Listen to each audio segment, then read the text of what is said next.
Andy, Hang on. I want have a change of mind to announce. Whoa, what? I withdraw my opinion that I will tie Jay Dyer. I think I will beat Jay Dyer. Oh, Jay. I saw the way SPQR trolled and handled this guy. I think we can get an exciting debate. Okay, I'm headed. Trolled. Whoa, I'm whoa. targeting victory. Okay, you want me to be clear about what was just happening there?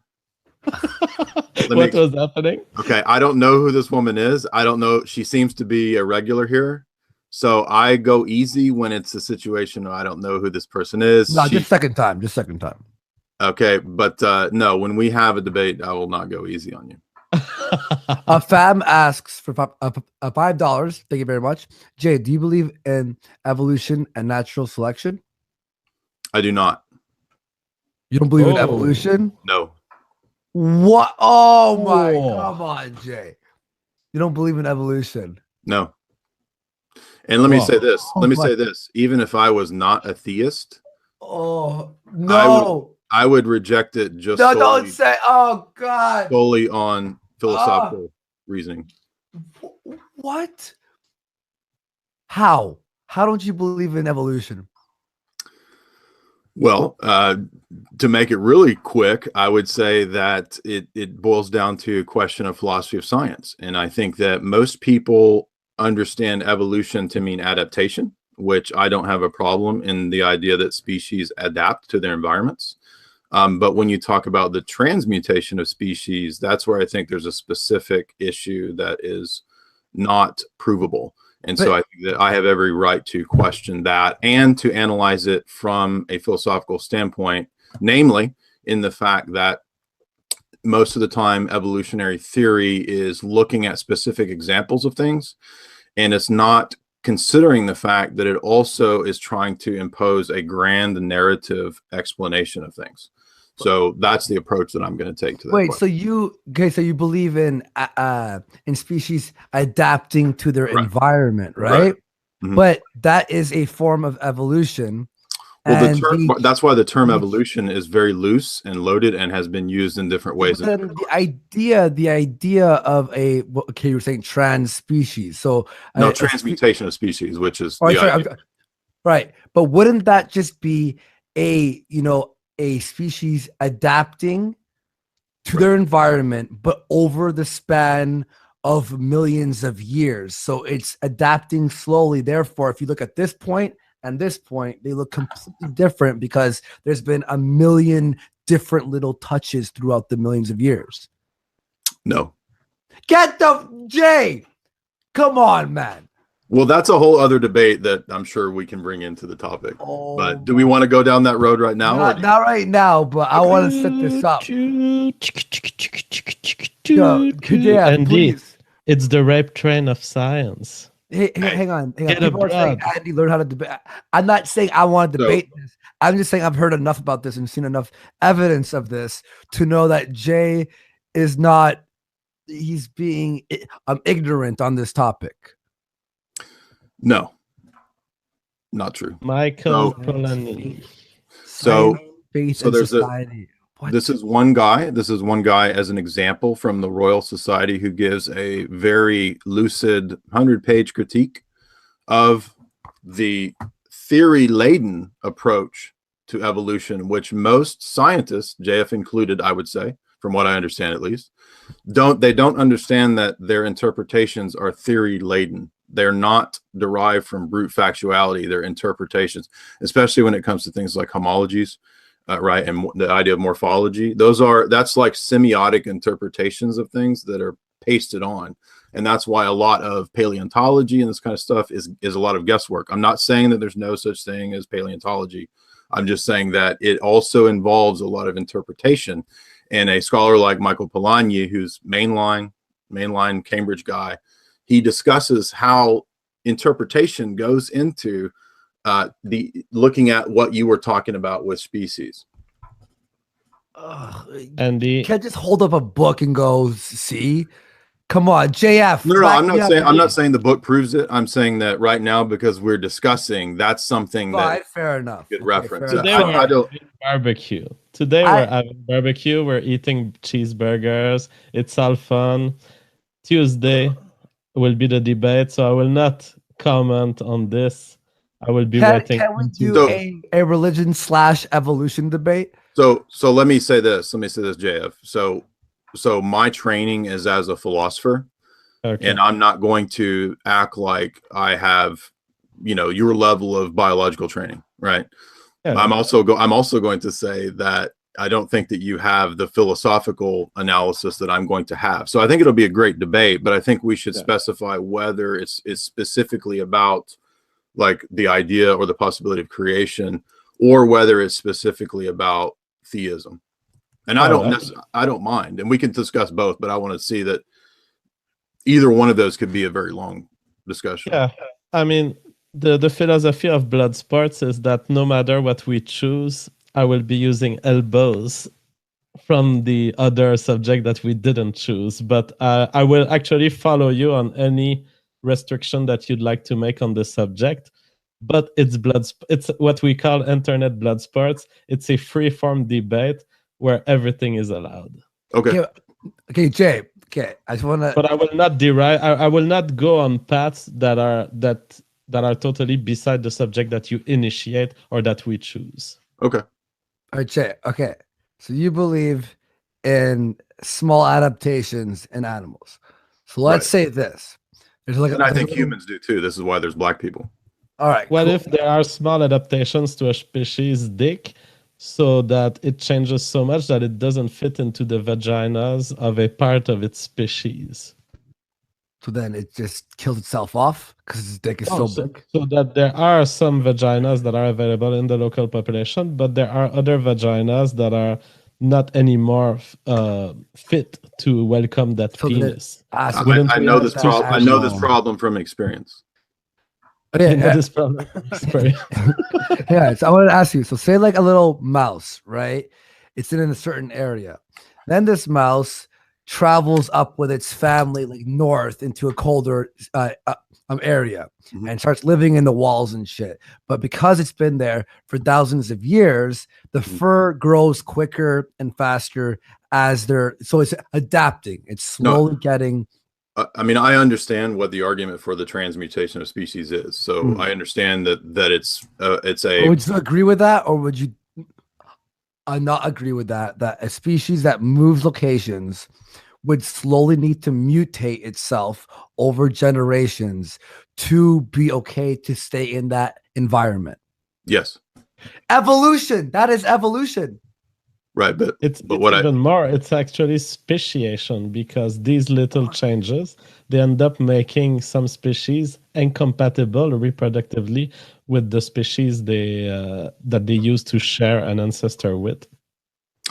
Right. No, I mean, I understand this position. I'm not trying to go around it, but what I'm saying is that, as I understand it, there's a difference between the term evolution, the way it's been used in different time periods. And let me give you one example. So the first proponents of evolution, if we exclude ancient societies like Greece, this comes out of the Royal Society. And this is characters prior to Darwin, who intimately tied the notion of evolution with a very grand worldview from both Freemasonry, and I can document this too, by the way, if you want me to document it, from the Royal Society, from ancient Hindu philosophy, and from Masonry. So that idea of this aeons of progression is an older pagan philosophy that is then imported into science. And so it's not, I know that you know this, it's not new with Darwin. There are progenitors prior to Darwin who have this theory. But what I'm saying is that theory, I don't believe, can be divorced from its milieu or from its background. So it doesn't come to us as a purely neutral scientific theory. And this is the problem that I don't think JF is aware of. And it's what I'm going to argue, is that there's no such thing as theory neutral interpretations of facts. There are no brute facts at all. It's absolutely impossible for any human being to read something as a brute fact And so therefore, anytime you look at things like, well, I did notice that this species adapted to this environment through XYZ or whatever, that is miles away from the projection or the conjecture that every species had one single origin, that through various endless aeons that are not observed, that they all had the same origin or the same progenitor. And so if you're going to use an example of endogenous retroviruses or something like that, any kind of thing that shows that there's a similarity in the DNA, that again is, you could read that in a creator way or in an evolutionary way. So just looking at facts or just looking at evidence in front of you or information is not going to give you a grand narrative, because we as humans interpret things in terms of paradigms. And so the facts are going to be read in our paradigm. And I'm saying that you don't get giant aeons of, billions of years of change from looking at the fact that one species has minor adaptations in their, fur or something like that. That's a million miles away from what you're talking about. And the people on the chat want me to respond. And I have a very strong response to give to Jay, and I will say it right now. Hang on, I will wait, say 1 second. it on Tuesday. Mike has to peace out. Mike, Okay. thanks for being here, man, and for chilling out. Man, we'll talk to you soon. Have a good one, guys. All right, peace, dude. Everyone go subscribe. You broke my joke, Andy. Sorry, I'm so sorry. I was about to say, I will respond to Jay Dyer. But all right. But here's the thing: people are like, Andy believes that humans evolved from monkeys. I did not say that. First of all, it's Homo sapiens. All right. If we're going to talk about the actual species, as well as some of them are breeding with Neanderthals and other types of before we were human beings, the actual thing. Now, before the Homo sapien, that's what I don't know. JF, you laughed there. Do you believe that we came from monkeys, or the Homo sapien came from monkeys? It's just funny how you brought the first. It's Homo sapiens, all right? Not first. Not first. No, I'm not. I'm saying it's funny that you brought the kind of authority that comes with the scientific name when in fact you were stating the same thing. It was just very cute.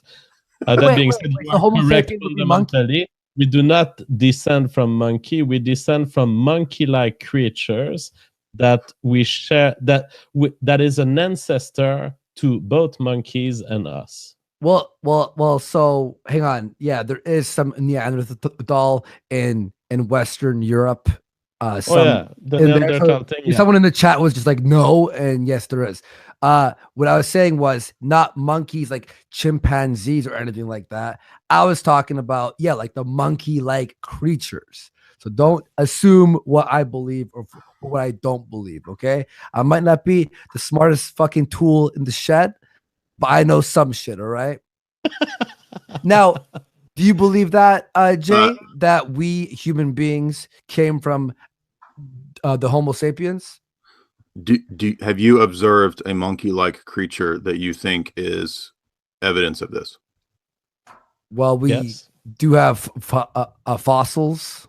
Are you aware of how much interpretive freedom comes along with the idea of making sense of fossils?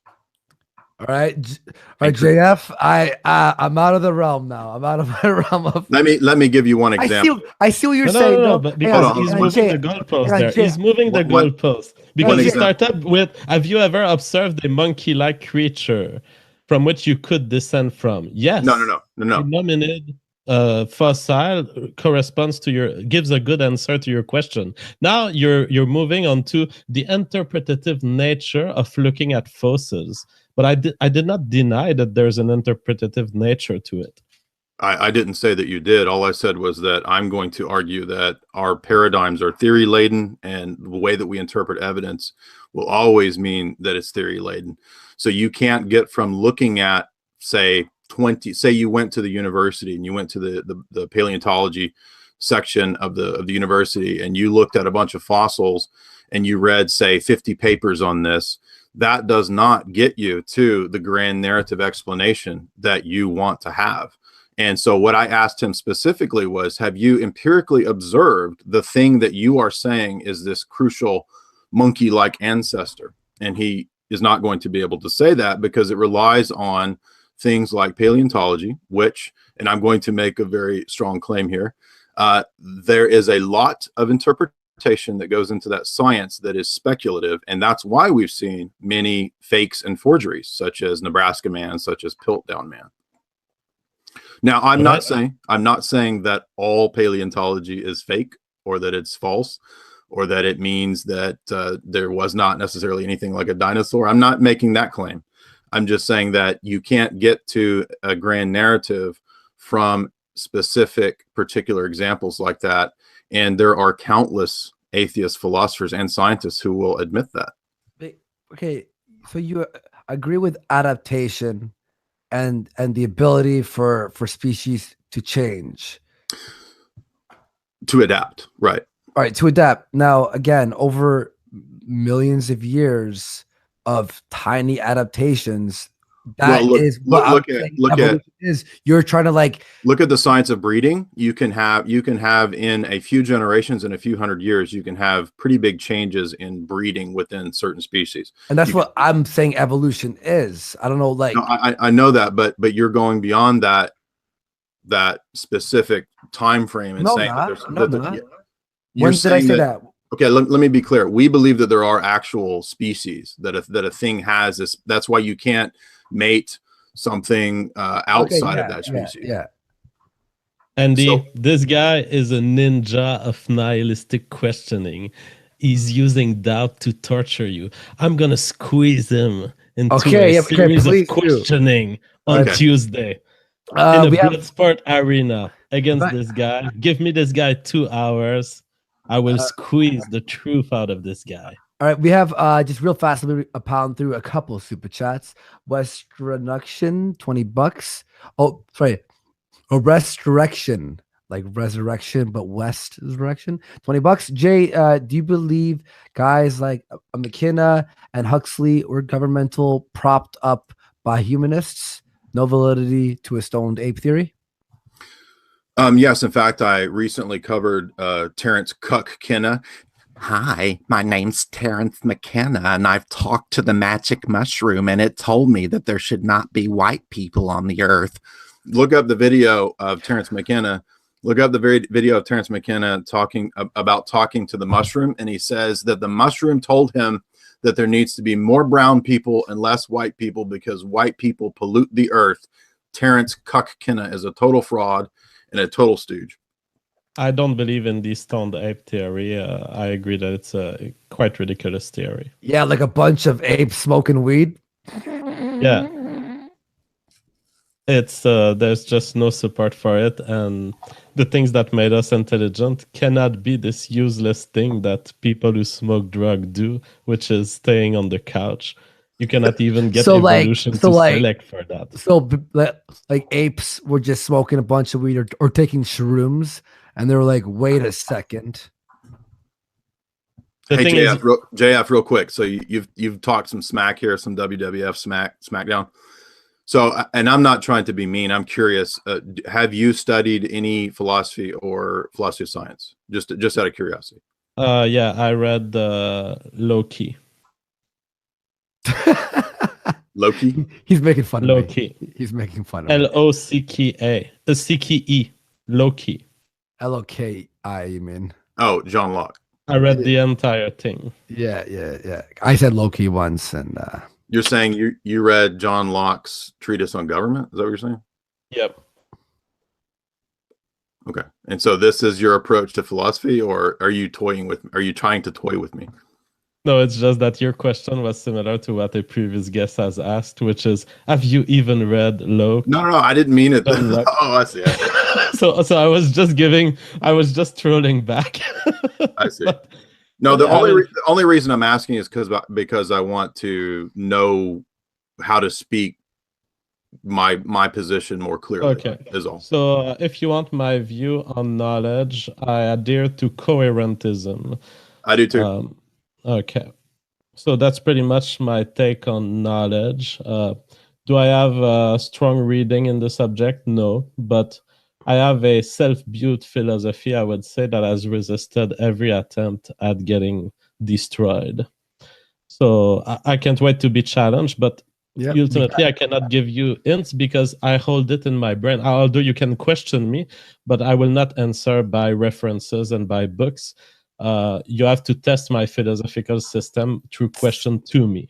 This is going to be epic. Atheist Chaplain through 200 sec to say, really looking forward to the God debate now. Hoping for a tie, though, because I like my name too much to change it, because he's an atheist. And Richie, $10. Long live free and unobstructive speech. How is Alphabet not gambling their core values away by using censorship? It's amazing to behold. Or Alphabet? Like, I don't know what they mean by that. Is that like a group? Google Alphabet. Alphabet, I guess, is the parent company of Google, I think. Oh, I see. I thought he meant like the actual alphabet. I'm like, are they changing the alphabet? And buy a $10. Why can't Pickens? Why can't the Pickens have to be right? Odin could have imparted the wisdom of evolution to his flock. No, nothing. Oh, and a huge fucking donation just came in from our old pal here, Augusto Jose Ramon Pinochet. $100. Jesus, love you, man. Thank you. Theory laden. Gravity and relativity is a theory is theory laden, and your GPS work, you idiot. Scientific theories are based on empiric analysis, you idiot. I hope this won't try. Try authority, fag. JF, please eat him alive. Cheers. Yeah, so I'm very familiar with this response. If you read Structures of Scientific Revolution, the famous book by Thomas Kuhn, what you'll find out is that Kuhn argues that all scientific theories are part of a paradigm, and he comes to the false conclusion. Hear me, fag atheist listener, not you, JF, this guy. He comes to the false conclusion that means that we cannot determine between paradigms. My transcendental argumentation holds that we can choose between paradigms, and when we compare paradigms, we look to see which ones are coherent and which ones are contradictory. So I do not believe in epistemic relativism. Well, if you want more tips on the kind of argument I could develop, I would say I like Thomas Kuhn, but I'm more into scientific anarchism in terms of the ideas that I would hold. So yeah, if you have, if you want to know where I will come from, well, scientific anarchism on the question of the structure of science, if you will. David Hume, I love. Thomas Kuhn, I love. I don't necessarily agree, but these are things you can read for preparing what kind of brain you will fight against. And yeah, I mean, evolution. Of course, I'm an evolutionary biologist. Right. I'm a big fan of Richard Dawkins. I think that Richard Dawkins' view of evolution is a valid scientific theory, not just a public education thing. I think that the selfish gene holds true, and it holds as a valid theory of the world. The idea of Hume in terms of his analysis of empiricism and skepticism, that is actually a big part of how we approach apologetics in the defense of our view. So I'm very versed. I'm very versed in David Hume. So this will be a great discussion. Nice. This is gonna be tight. I'm pumped. This is like this is like just the precursor, like meeting Jay. It's the WWF SmackDown. You know they do this before. Yeah. They talk. Yeah, or like UFC, and they meet up at the at the hall in their suits, and they're like, I'm gonna, and they just start, the weigh-ins and stuff. This is fantastic. This is gonna be a bloody death match. I'm excited. The audience is excited. Everyone hit like to help support the show. Go subscribe to J Dyer right now, and my friend Mike. If you've been enjoying this, I don't know. I think we should probably head into post-show, JF. How do you feel? Yep, let's read some super chat and let's prepare for the fight. And Jay, let's do a final thought from you before we say bye and do our post-show. Sure. Can I do a plug as my final thought, or Of course, and I have your link down there for your Cool. channel as well. So yeah.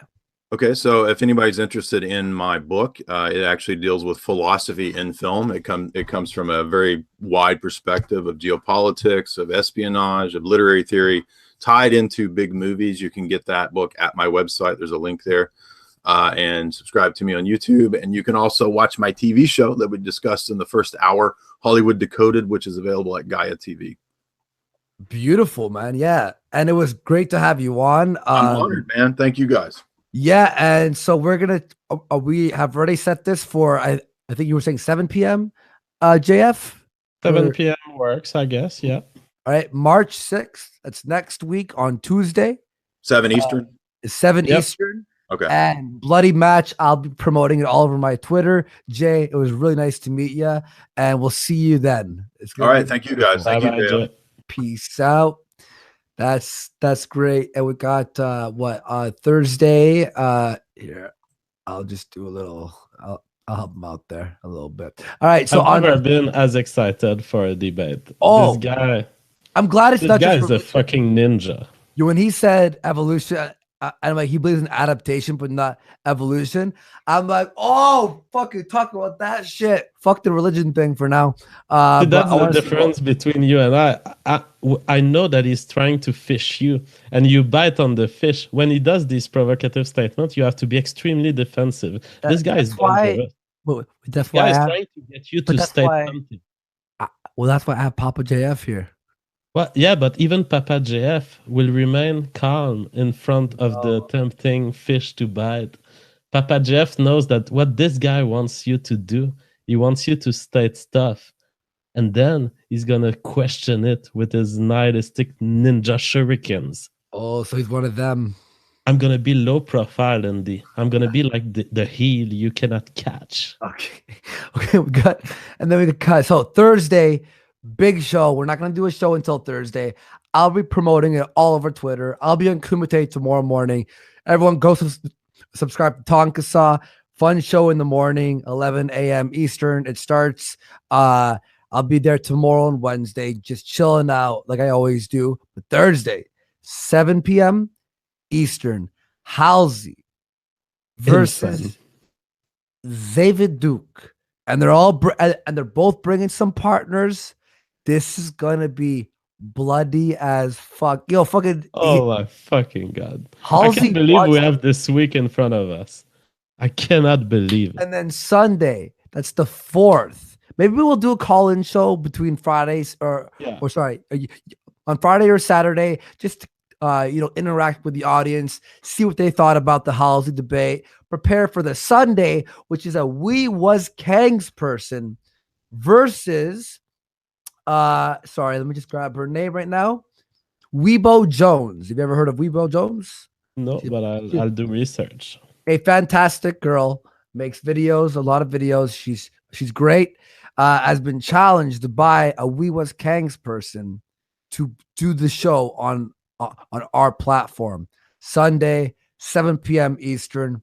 Mwah. And then you think it's done. Halsey versus David Duke. We was hands on for some shit. Tuesday, we got our fucking in-house co JF battling for evolution and against religion on one of the most sneaky, fucking intelligent and funny. He was really funny. Yeah.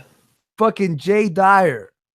This guy is like Alze with 2,000 more books in his reading list.